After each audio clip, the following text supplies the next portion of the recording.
带你追查事件真相，掌握政局变化。观众朋友你好，欢迎加入今天的新闻大白话，我是主持人谭一文。节目一开始来介绍今天的特别来宾，首先是前立委李胜峰，一人好，大家好。还有前驻纽大使谢文吉，主持人好，各位朋友大家好，以及前海军舰长吕礼诗。主持人好，各位观众大家好。我们刚刚还在讨论哦，整个国际的现实就是要比谁拳头大哦。好，来看看哦，现在到底谁拳头大呢？高市早苗，日本的拳头看起来是慢慢变小了哈。为什么？我们来看快讯，高市早苗说理解并尊重中日联合声明，对台立场不变。好，到底是怎么回事？我们看是在今天哦，他在参议院全体会议上面明确的宣示哦，日本政府对台湾问题的立场并未改变。好，依循的是1972年中日联合声明当中，尊重中方在该声明当中表达的台湾是中华人民共和国领土不可分割的一部分立场。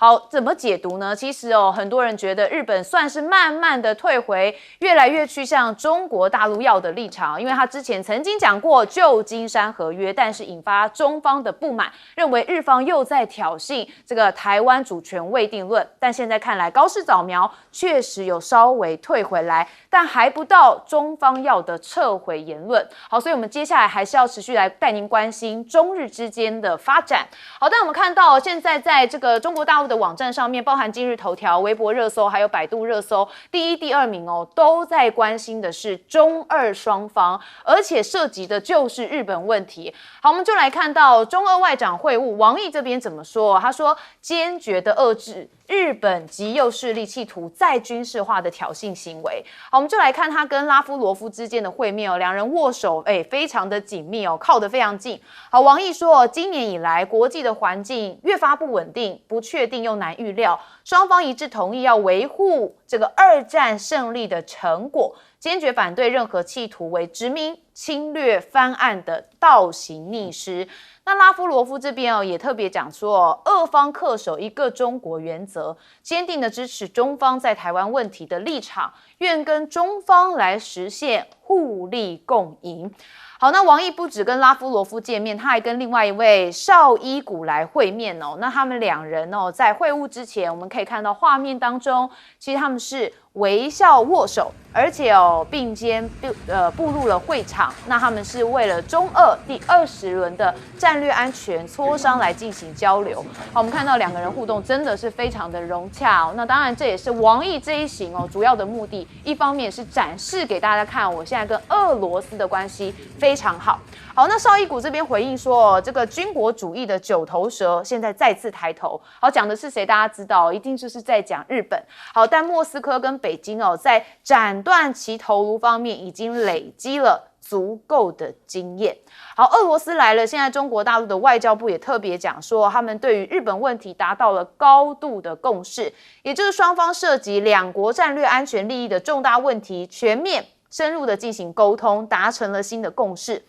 而且增进了战略互信。双方一致同意全力的落实两国元首在战略安全领域的重要共识，也推动双方战略协作向更高的质量来进行迈进。好，那中俄之间的这个部分，一方面是要让日本看看哦，说你在这个地方，你跟美国同盟，那又怎样？我现在跟俄罗斯跟中国大陆之间的关系也是更加紧密。好，我们看到了中国大陆这边也有制裁啊，力道未减哦，中日的紧张加剧，中国报复下一刀要砍哪儿呢？好，我们看到有专家说，这个蛮多日本经济学家就警告说，中国后续哦还会在稀土出口、软性内容的封锁以及限制日企营运等领域哦，祭出进一步的制裁。好，那如果情势升温，就会冲击日本骨干的产业，而且会加速企业撤离中国的市场。所以你可以看到已经有一些讯号了，这是 Canon 的列印机工厂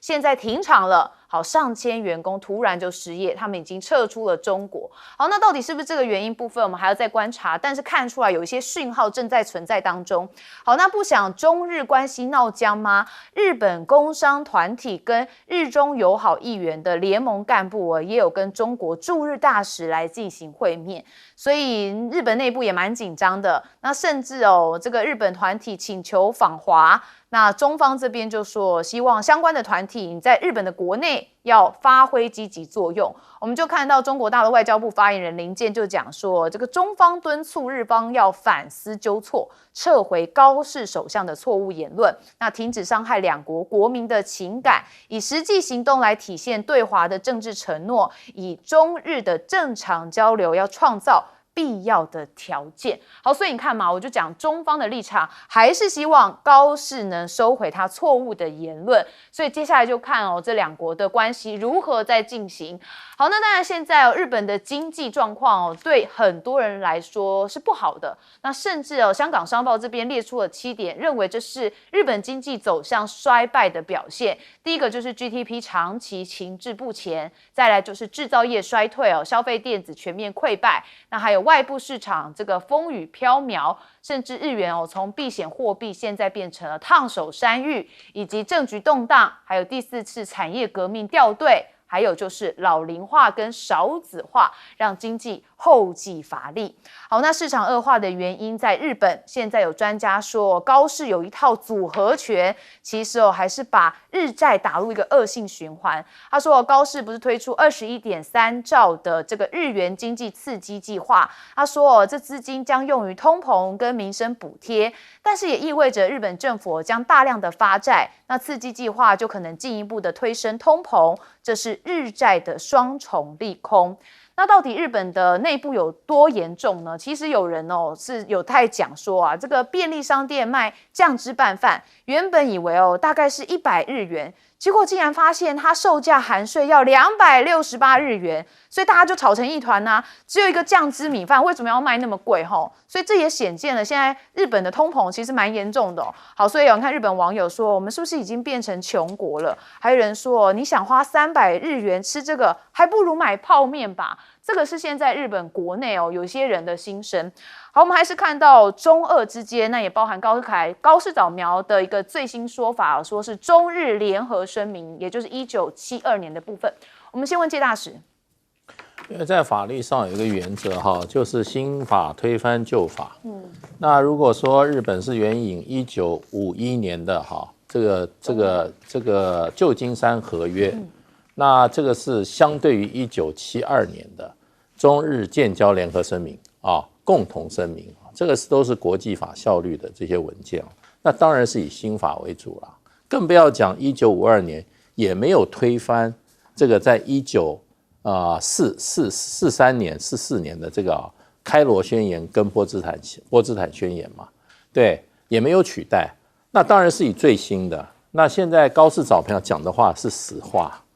对，日本这些在他的中日建交联合声明里面很明确的讲的这些话他还没有讲得很清楚。为什么呢？这个1972年中日联合声明里面联合声明就是双方共同的声明，他讲了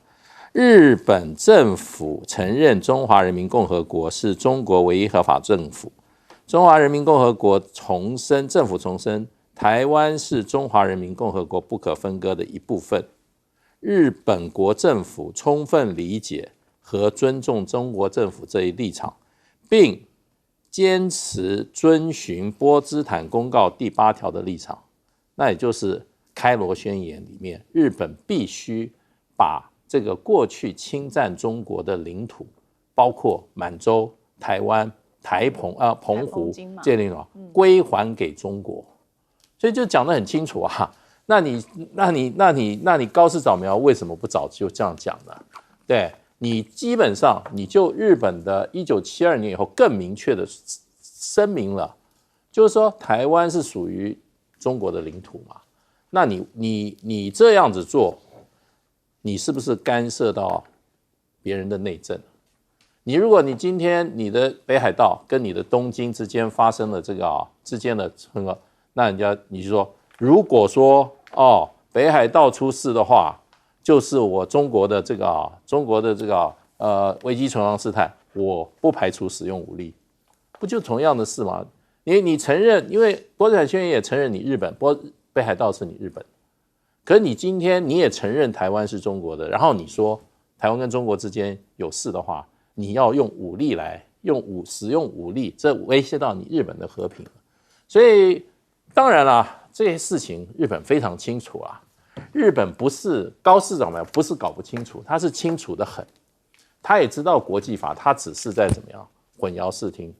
借机怎么样在中间制造一个很大的国际事端。那这个事端到最后，我认为高市早苗他今天只又退了一步，他还会继续退的。因为为什么？因为国际的压力也来了，日本国内对他的压力也来了，然后呢，这个美国也没有公开支持他，所以说穿了，日本没有这个实力，玩了一个他实力不足的游戏最后他还是要把这些话都会收回的。小孩开大车嘛，不就是这个自不量力的一种表现？顺峰委员，这个高市早苗的民调很高，真的很高，再怎么高都没有高过泽伦斯基。泽伦斯基是90%。对啊，再怎么高没高过泽伦斯基，所以不要跟我讲民调。第二个，这一段话不要以为交代了，话讲不干净。什么叫做话讲不干净？他现在只是把台湾跟中国的关系做了一个确定，可是他这一段话里面还有另外一段，假如台湾跟中国的关系做如此确定的时候，那台湾有事怎么是日本的危急存亡？然后你可以主动出手呢？这一段还没交代。像现在只是交代台湾属于中国这一部分交代了 ，OK， 所以台独也可以行了，不要期待啊，你要等日本来，不要来，他现在就已经逃跑了啊。所以这一个呢，假如这一段再没有交代清楚的话讲不干净的话，可能问题还没有结束，只是施压呢会稍微缓一点，稍微缓一点啊。这是第一个对这个问题啊，先给大家一个意见的交换。第二个呢，这历史啊是很吊诡，当时中日跟中美之所以建交，都为了一个目标，制俄，联中制俄，联中制美日都是这样的目标。结果美国很认真，搞了一个俄乌战争，让中俄啊建立了一个有史以来忘记所有的恩怨情结啊，变成了铁杆盟友一帮啊。虽然没有建立真正的联盟关系。同样的道理，日本现在呢也使得中俄两国联盟来针对日本。日本没有想到这个时候日本你再看一下，美国跟中国正在和解中，然后呢美国跟俄罗斯也希望化干戈为玉帛中，这个时候你跳出来所以人家说误闯丛林的小白兔，你不是你是已经是老鸟了，老狐狸了，怎么一个老狐狸忽然变成了老糊涂了？搞得今天上不上下不下，我还是用一句台湾成语来形容。高市长们讲这一句话的时候很轻松，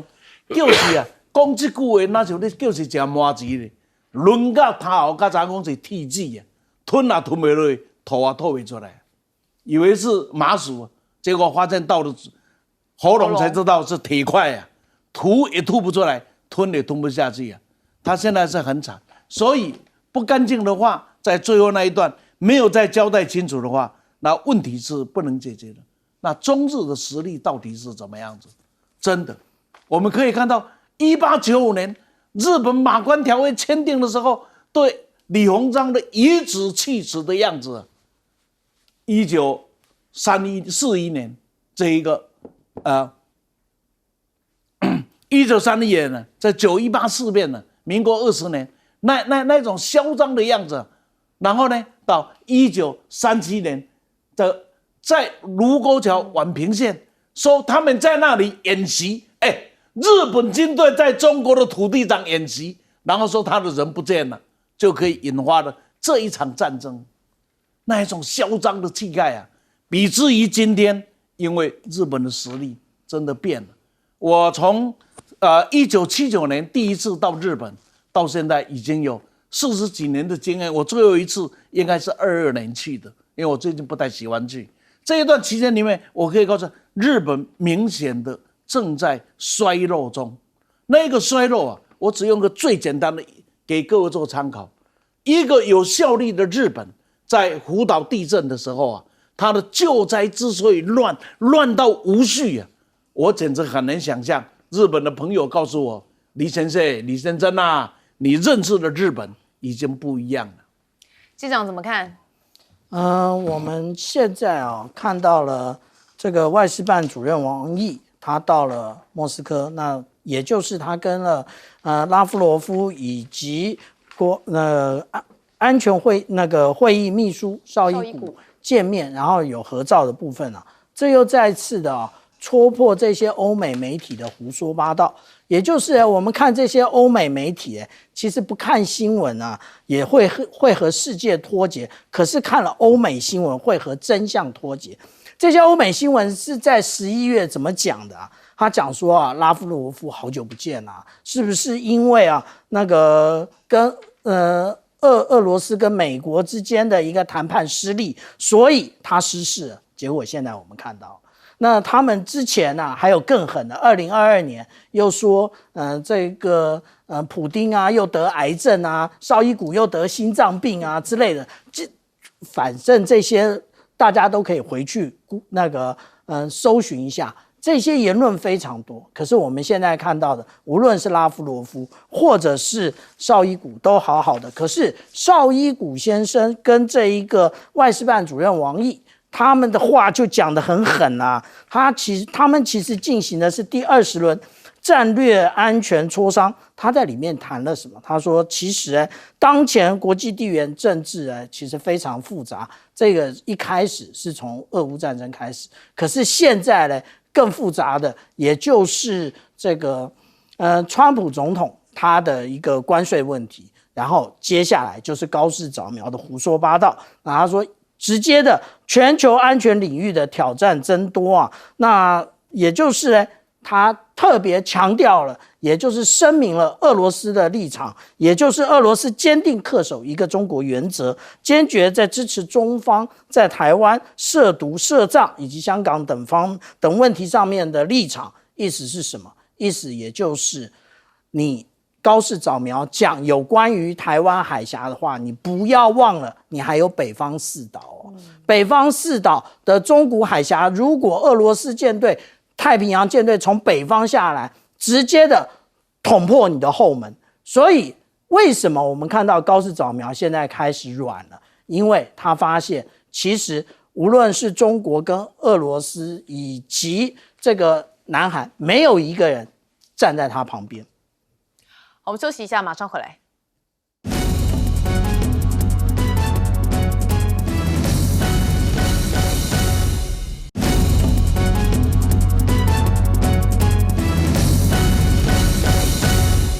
我们刚刚有特别讲到高市早苗有了最新言论，然后看中方这边怎么来发展。但是中方对他之前一直不撤回他的错误言论，是频频有一些动作，不管是外交、军事上面，也很多人担心会成为一个军事冲突的爆点。好，我们就来看到现在微博热搜第8名也被看到有报道说，日本的自卫队被曝正在向西南转移。好，说高市政府以自主防卫为名以激进强军扩武为实，其实在西南方向在扩张军备。好，就有军事专家说，其实2016到2024，日本就以西南方向局势紧张为借口，花费了数以万亿的这个巨资，在西南诸岛进行大规模的战备建设，那要使这个地区迅速的要色化，还有军事化。好，那这个西南大转移现在说其实让冲绳从观光天堂变成了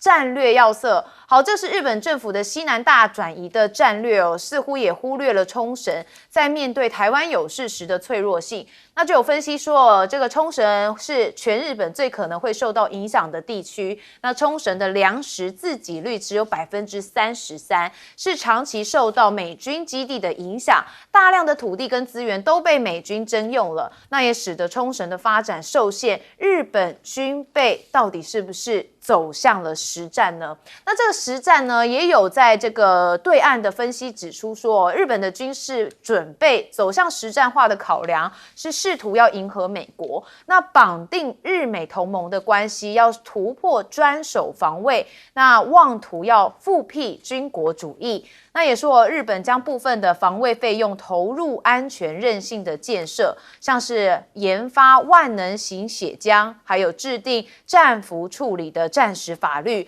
甚至改用民用港口为军民两用等等哦。所以认为日本的军事确实有一些改变，而且也为了战争在做准备。那日本在九州多地还进行了鱼鹰运输机的夜间训练，那似乎是为了让部署在佐贺驻地的鱼鹰运输机进行夜间飞行训练。日本自卫队计划要新增使用九州地区的11处训练设施。那这鱼鹰的运输机将在佐贺驻地的周边实施夜间训练。那日本防卫企业24年销售额是增幅在主要国家当中最高。我们看到了右边这图他们是日本自卫队，似乎也开始加强防卫力量。有日企就接到了神盾系统搭载舰的战斗机还有导弹系统的订单都增加了，而且在主要国家当中的增幅是属于最大的。好，那美国的陆战队冲绳他们有新创3联队，那有大改编，然后大改编成什么呢？我们看到美国的海军陆战队11月在冲绳启动了2030的兵力设计最新阶段，他们是把驻日第3战斗后勤营由3联制扩编成4联制，好，告别了大而集中的旧后勤模式，那转而向轻快韧的分散式支援体系。那美军官员就说，因为冲绳作为他们的第一岛链关键节点所以这一次改编就被视为是针对中国军力扩张最直接的反制作为，那也为2026年全面完成的第12滨海作战团来进行铺路。但是中国大陆这边当然也看到美日联盟之下的一些准备，尤其日方现在看起来复辟军国主义真的是正在高涨当中，所以中国大陆这边解放军也是磨刀霍霍，像是他们在渤海跟黄海就密集的军演。好，我们看到中国最近密集的发布航行警告，尤其在渤海还有黄海实施实弹射击或是进行军演。那大连海事局发布了航行警告，说这部分是渤海还有这个海域有这个禁止驶入的这个警告，希望很多船只不要越入。好，那当然这个湖北舰也开展了实战化的训练完成了舰机协同跟这个实弹射击等等的10多项科目。那这部分他们是携手友邻部队来组成一个舰艇编队，那发射了数枚干扰弹。那编队呢各舰是迅速占领了指定射击的阵位，而且对空中的目标进行了火力打击，那也提升了官兵在复杂环境当中一个协同配合的能力。那甚至解放军在076无人航母部署的进程也加快，那有说似乎已经开始进行第2次海试了。那说距离去年12月下水不到2年的时间可能在明年底就会正式入列。好，那这个船舶呢，据信是解放军首艘076型的2栖攻击舰四川号，好，搭载着电磁弹射系统希望能借此弹射无人机。那当然也包含可执行的精准打击跟空中的侦察任务。攻击11的逆踪无人战机，所以大家对于这部分也是非常关注，因为这也是相当有威胁力的。好，那当然美日联手，中国是必输吗？24次台湾有事兵推说中国大陆只有2个情境能够取胜好，那当然我们也看到了石破茂，他似乎也讲了大白话，在打脸这个说法，因为他说当年其实都知道打不过美国，但还是打了，他就很担心现在有这个问题石破茂是引述2战甲级的战犯东条英机所谓的不试试的话怎么知道结果，战争就是时运他说这些话基本上就是去死嘛，难道不可怕吗？好，石破茂也是讲了一个这个现在目前的真实情境中日之间的实力要怎么比拟呢？好，我们来看到了现在日本自卫队被说正在往西南转移。我们先问舰长。的确是那在他们的日本的智库那他们提出了一个叫做群岛防御之后，他就从鹿儿岛慢慢的向西南诸岛这边发展啊。那我们看到的，无论是在这边无论是大屿群岛，那其实最后它部署到了石垣岛啊。那但是呢，我们现在看到的已经是与那国了。那他们其实是这样慢慢部署的。那部署的其实都是防御性的武器啊，也就是我们看到的这个03式，也就是蓝色圈圈50公里的这个防空飞弹。那至于说我们讲到反舰飞弹，它的确是攻击的攻势的一个武器啊。那它但是呢，以12式来讲的话，它只有200公里的一个射程，但是它其实现在已经在试射12式改，12式改大概就是1000公里等级的。那它会不会部署到西南诸岛，我们不知道。那但是呢，我们可以看到，如果我们从石垣岛的就我们看从这个西南诸岛来看的话我们就可以看到，从这个平成31年，也就是2019年的时候，它就已经开始进入到奄美大岛。同时呢，我们看到宫古岛，它也开始部署这个，也就是我们讲到的反舰飞弹以及防空飞弹的部分。那石垣岛呢，是到了2023年，那与那国岛它部署雷达其实是更早的情况那在这里面呢，为什么我们现在看到高市早苗他有这样的底气其实他看到的都是未来武器现在日本并没有，也就是我们看到他们的一个高超音速飞弹，以及类似东风17的这一种乘波体的武器他就认为它可以了。可是实际上部署的时间来看的话，虽然很近，但是现在也还没部署也就是它要到了2026年，就是明年跟后年，它才开始部署。那之前呢，我们讲到有关于鸟海号的部分，它到了美国圣地亚哥去装这个战斧巡弋飞弹那当然不是只有装而已，它连软体都一并设定，在出发之前它已经做过训练了。那其实日本真正的野心来自于它的这一个，也就是大型的神盾舰。这个大型的神盾舰呢，它的垂直发射系统其实它已经多到可以发射128枚。那这一个数量呢，他觉得很多，那但是他应该回去看一看055万吨驱逐舰那而且呢，我们刚刚讲到说这一个它也还没有部署，它实际上第一件部署的时间要在2027年，2年以后这也就是高市早苗他一直认为他可以，他能够，但是他为什么今天软了？因为之前川普总统已经提醒他了，或者是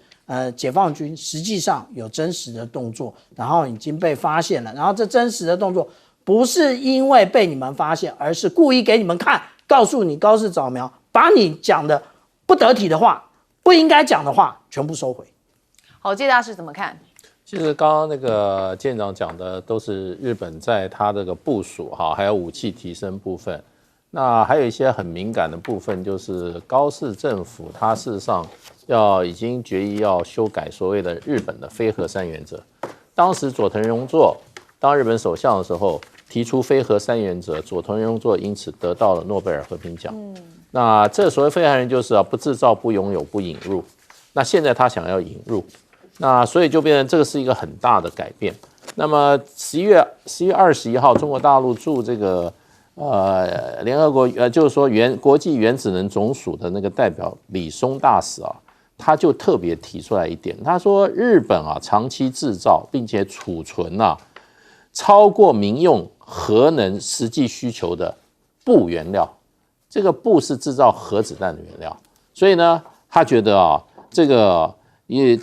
日本是没有必要，因为它只是有核能发电，没有必要储存这么多可以制造核子武器的核子弹的这个钚原料，所以呢，这一点他特别提起来，希望国际原子能总署对日本要严加管束。那在这些很多学者、专家、专业报告里面，日本要发展核武器不是需要1年几个月时间就可以制造出来了。所以就日本这个国家，事实上大家都觉得受到很大的威胁。那最近就是昨天绍伊古也是俄罗斯的这个国家联邦安全会议的这个秘书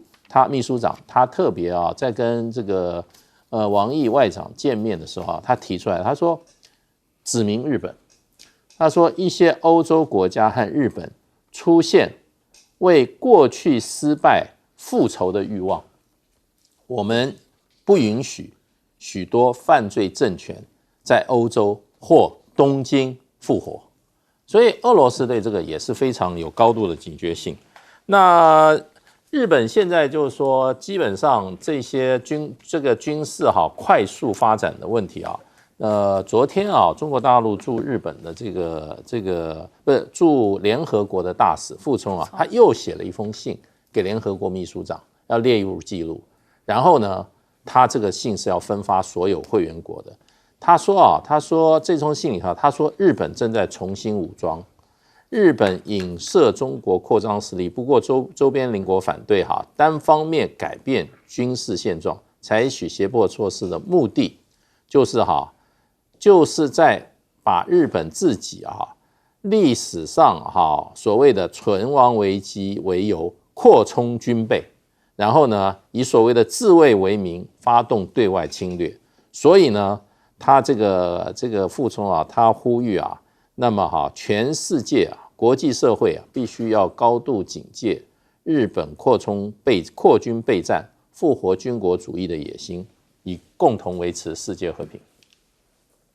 好，盛峰委员，那我换另外角度跟各位交换一下意见，是主观的意愿日本可能有真的这样想，政客也这样想。那客观的事实呢？到底他的有没有那个屁股可以吃那个泻药我们来看看日本的屁股到底有多少。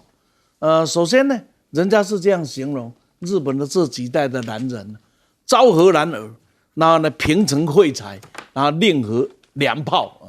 所谓的良炮，这各位可以看最近日韩在一些影视星歌星的那个娘腔的味道特重，带动了整个的社会的那个风气。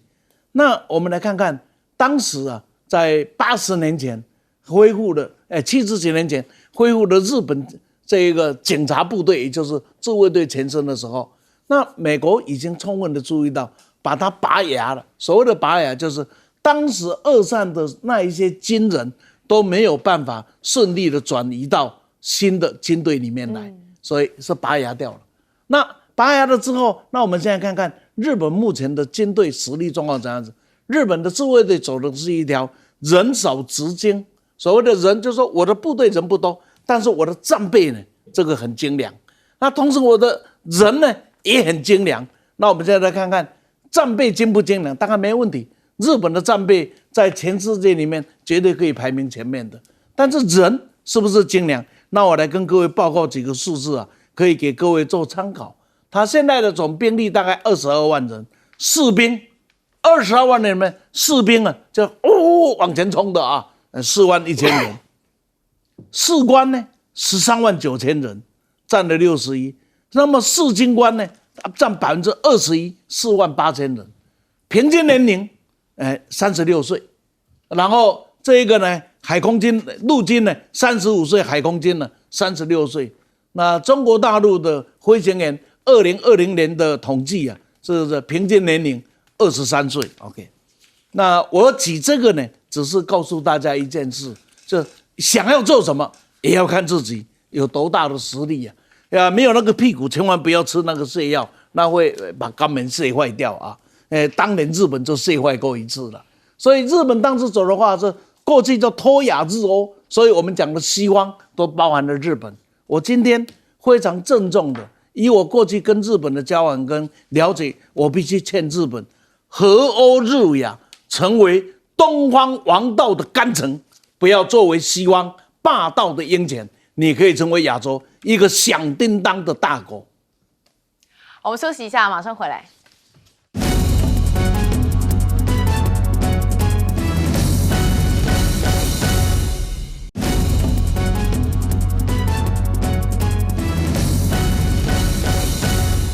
好，其实我们看到美国总统川普他现在呢，在他的年中内阁会议的最新讯息他其实说这习近平非常的赞，是不是看起来中美之间是稍稍缓和了呢？好，包含当然之前讲的很激烈的稀土，我们看到中国放行了稀土磁铁的出口，至少有3家企业拿到许可证所以中美的峰会有成果了。好，说中国稀土出口的监管传出有松动的迹象。好，至少有3家中国稀土磁铁制造商最近取得了出口许可证，这就被视为习近平跟川普峰会的一项重要后续的成果开始落地了。好，另外还有就是大豆，这是川普念兹在兹的。那现在呢，也说美国农作物正在加速的疏滑。那在上周末已完成了装载，正运往中国。好，这个川普稍稍可以松口气，难怪他说习近平很赞哈。好，那美国的农业部部长说，其实政府要公布的援助计划帮助受农作物价格低迷跟贸易动荡影响的农民，那中国这边进口商预定了将近是200万吨的美国大豆。好，贸易商也说，中国现在也仍然有望实现今年采购美国大豆的承诺目标。好，那说这年底之前至少会购买1200万吨的承诺，那现在距离这个年底还有20几天所以来看看中国大陆会不会履行承诺。不过没看到这个马斯克现在也开了 AI 的救国猛药，说美国高达38兆美元的惊人国家债务危机说只能透过 AI 跟机械人的技术来解决，但是这可能又会造成严重的通货紧缩。但问题就在现在中国大陆跟美国之间在晶片上面黄仁勋之前不就有预言吗？说中国大陆其实之后一定不会来买辉达的晶片了。那因为在美国对华实施 AI 晶片出口管制3年之后，其实中国已经显著的扭转了被动的局面引援这个杰富瑞的报告说到2025年底，中国用于 AI 模型执行任务的晶片供应量将达到市场需求的将近4倍。好，那这也是到2030年仍然是供大于求，所以这些情况都显示中国的先进制程有重大进步。那也印证了之前黄仁勋说的限制只会让中国更努力的创新。好，那也保障美国 AI 优势。美国学者认为还是要禁止 H200 的晶片输中，所以你可以看到美国这边有2派不同的想法。好，那华府智库这边则认为说，如果美国没有对晶片实施出口管制，世界上最大的数据中心跟最优秀的人工智慧模型就一定会来自中国。所以美国以模型性能论 AI 来竞争胜负的话，我们看到这是阿里巴巴集团的主席蔡崇信，他说美国现在看起来这个是模型性能来论胜负，但是如果从能源资料中心建设成本人才资源开发开源等等的面向，其实中国在 AI 的竞赛仍然具有自身的优势。好，那美国这边当然也是有像我们刚才讲到的马斯克，他现在转发了一个影片，我们大家看一下其实他就是机器人跑步的影片他说在实验室刷新了个人纪录机器人可以跟一般人一样的跑步。那这个影片马斯克也马上就转发了。好，当然是要强调他们自己的这个特斯拉团队非常厉害，但中国这边当然也更厉害原因就是因为竟然有 AI 的交警在杭州亮相而且非常的精准的做出了指挥的手势，你看看真的相当强。好，通过了视觉的识别，然后呢对驾驶者没有戴安全帽或是越线停车的行为做出语音的提醒，甚至还能联动红绿灯的信号，适应不同指挥的这个模式。那我们也看到了中印边境，当然有一些部分也看到中方在应用这个机械人站岗然后看到这个影片来看这个拍摄的位置就在中印边境的山区，疑似一个荒芜的山区域。有人拍摄到中方好像一侧有一个机器人正在站岗，可能是透过远端监视的设备。但大家认为这种部署其实在探索一条新的路径，也就是可以多一层保障，那无疑是为边境的高强度巡逻提供了更多的可能。所以中国大陆在机器人上面大家认为确实速度进展得很快，而且应用的层次非常的广。好，我们要先问介大使。在稀土部分，中国大陆是完全等于说掌握了完全的主动，它可以拿来做人情，也可以拿来做一种这种交涉的工具。那这里面完全就看了审核的速度跟你审核的标准。虽然大陆这个整个对稀土的管制啊，是对所有的就是说输出的管制，可是这里面常常有些欧洲也说，为什么我的申请啊，这个时间那么慢，拖了3个月，那他3天就好了。所以这里面，这其实国际上在做贸易竞争的时候，这就是一个方法。所以中国大陆用这种方法，事实上给他的谈判得到了非常多的什么底气跟助力。那美国的关系的话，中国大陆如果要说美国释出善意的时候，中国大陆也会释出善意。那美国卡住美国的脖子就是稀土。我今天随便讲一个稀土里面的氧化铱，中国大陆是占93%的产量，而这个氧化铱呢，它因为它这个铱这个稀土啊，它的熔点到2400度，将近2500度，所以它是一个隔热非常好的材料。所以你引擎里面有这个铱的涂料，你这个引擎才不会过高温啊，耐不住高温，然后怎么融化掉了。那另外一方面呢，在这个电子产品芯片里面，它也需要耐高温的这些好素材。所以不管是芯片制造，还是这引擎制造，还有这高科技，很多都需要耐高温的材料的时候，都缺少不了这个铱。所以中国大陆如果控制这个铱，有人说这个铱的这个材料在欧洲市场已经涨到2000多倍了，价钱2000多倍了。那所以就是说，这些部分就是控制你国家。那中国大陆问题，现在中国大陆就是手上有这个很好的一个工具啊，所以啊，美国你可以看出来，现在啊讲话完全染了。贝森特在这个川普跟这个习近平主席在11月打完电话以后，第2天他接受电视访问，他说啊，现在中美起码休兵1年，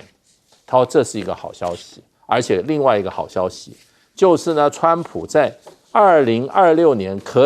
可能跟习近平主席见面4次，他讲了时间地点都讲了。他说这4次啊，对于这个中美关系的稳定以及世界经济的稳定都可以发生极大的正面作用。美国现在改口了，问题这个国际关系就这么现实嘛，所以呢，现在的这个国际之间的这个已经进入了，我认为国际秩序已经进入到了这个重新回到丛林时代。那个国际法有用吗？日本人也不遵守国际法，美国遵守国际法吗？今天要你拿3000亿美金，你就得拿，乖乖的拿，国际法都不允许啦。所以现在已经回到一个丛林时代，手上没有资源、没有实力的，就是被人家宰割。弱肉强食的状态。好，盛峰委员，这个我想提醒民进党一定要注意这个情况。第一个，中美大和解，这是一个大架构，千万不要再想这是中美会斗，然后你们从中极力，没啦，卖个做梦不会了，这个已经改变了。中国大陆对川普的立场已经看得很清楚，可以让你痛，不会让他死，因为死了对中国不利，不可以。所以现在对期中选举帮忙最努力的人，大概就是中国，因为期中选举让他稳住了，这个中美架构才不会出问题嘛，这个才会过续下来。所以民党你要搞清楚，这就是今天的中美架构，在想那些无为不为，一点意义都没有了。第二个呢，这 AI， 其实中美 AI 大概所有人都公认，在未来的下一个世纪，在未来的几十年里，人类 AI 大概这2大主流，一个是美国，一个是日本。那么呢，蔡崇信的这4点讲的是很对的，我还要再加第5点。今天的中美 AI 的比较里面，中国现在有利的部分，比如说人才的储备，比如说能源的供应，那这没有话讲，电力它现在是充足的不得了。再过来就是这个怎么样子，设备的成本，还有呢，到底是闭环式的，或者是闭锁式，或是开源式的这个模型。那最后还有一个很重要的比较，那就是美国是以资本主义的市场来决定它 AI 的发展方向，那中国大陆呢是以全国这个一体化，就是这个全国整体的一个方式，国家政治的方式在推动，不一体化的方式，全国一盘棋的方式，而不是市场来决定的。换言之，在这样子的2个比较下，将来各有所长，谁胜谁负呢？我们不敢说。那最后倒很好玩，就是中英边界各位看到的这个机器人的卫兵那别忘了飞机有中程僚机，就是有一个人开，旁边有4架、3架的这个无人机一起来飞行。同样的将来也会出现，有一个人会有几个的这个什么机器人的这个卫兵啊，这卫兵的好处是什么？它不累，而且它是360度的旋转。他来看，我们眼睛看还有这一点，它是一扫描过去以后，那一个看这个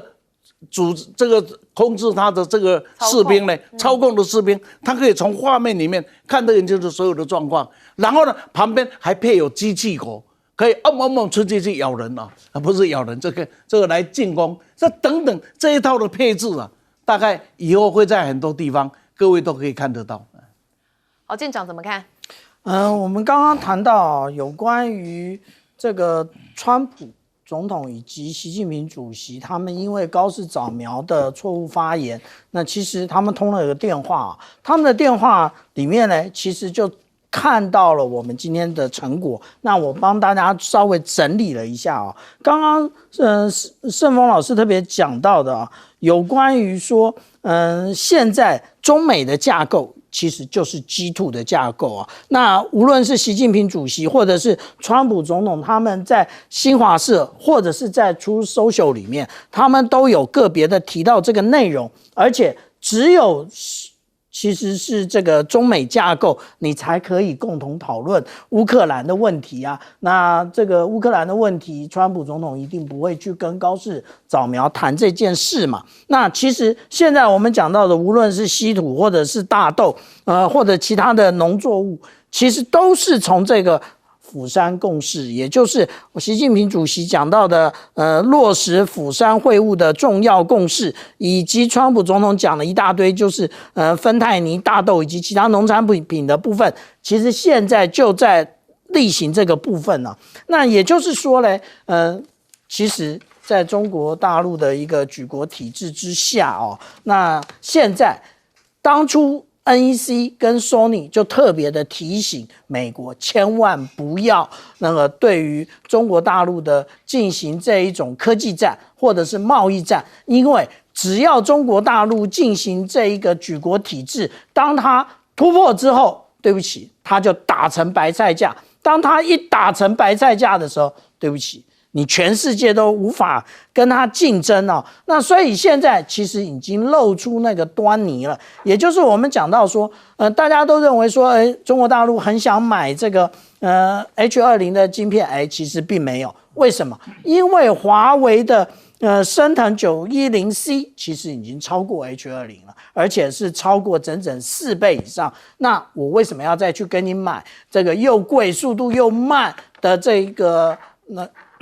NVIDIA 的晶片呢？那其实我们只讲到华为而已啊，海光信息以及寒武纪，它也有类似的晶片啊。其实这个就是什么？这个也就是其实他们在中国大陆形成了内循环。那这个内循环呢，大家说没有人要